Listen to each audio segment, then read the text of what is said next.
Today on Engines with Erik, a big block V8, sometimes called the best V8 engine that Cadillac has ever built. Debuting in September of 1969 for the 1970 model year, we're talking about the 500 cubic inch big block Cadillac engine. Coming in right at the peak of the muscle car era, this engine was designed for luxury refinement, smoothness, and to move around those big old 2.5-ton Cadillac Eldorados. In order to build this 500 cubic inch monster, General Motors took their already big 472 cubic inch big block and basically made a stroker motor out of it. So in order to attain that, what they did was increase the stroke from roughly 4 inches to 4.3 inches, and they left the bore of the engine the same. So this would wind up being pretty close to a square engine. It had 4.3 inches of stroke and 4.3 inches of bore, giving you 500 cubic inches or 8.2 liters. The Cadillac 500 was also only around for a short amount of time. Debuting in 1970, like I said, it was made from 1970 to 1976, with peak horsepower coming in 1970, making 400 horsepower and 550 foot-pounds of torque. As the 70s would progress, sadly, we all know that the EPA had their way with the automotive industry.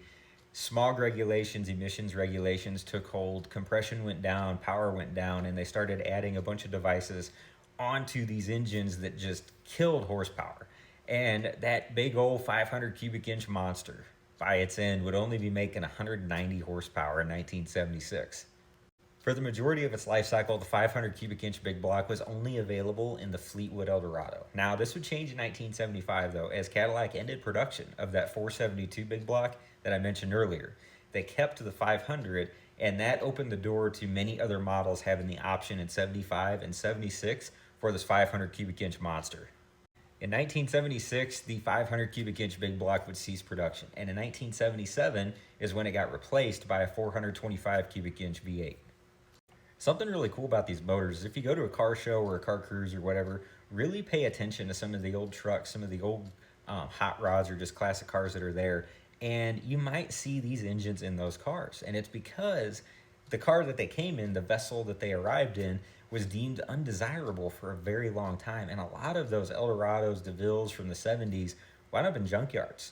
So people would pull the engines and put them in whatever they wanted and make a really cool, smooth running hot rod out of it.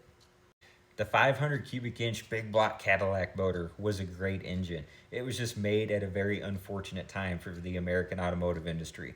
If it was made in any other era other than the 70s, who knows? It might still be around. If it was made in a different era, it might have had a much longer production run. But now you guys know about it. Thank you so much for watching. I'll catch you on the next one.